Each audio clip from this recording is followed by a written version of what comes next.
Eti nyinyi. Eti nini kivipi kaka? Hata kwani kaka wewe ni ushirikina gani? Kwenda tu kuangalia sababu ya kifo. Kuna ushirikina gani? Baada ya kuwa muombe mama dua, nyinyi ni ushirikina. Nyinyi. Nasemaje? Mimi Baruti. Hizo tabia zenu sitaki kuzisikia. Na mtaalamu wangu mmoja huyo. Yaani yeye anakuambia uona yaliyopita na yajayo.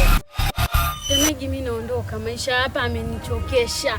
Nimechoka shemegi. Kiumbe kikizaliwa kitatafuta baba. Ondoka, nimechoka. Au sio? Shwari mama. Haya yote yako nyuma ndugu yetu. Ha! Baruti. Usiogope. Hivi mama, haya maisha mpaka lini? Yamenichosha kabisa mimi. Haya, acha tuone mwanangu, mimi na wewe nani aliona jua kwanza.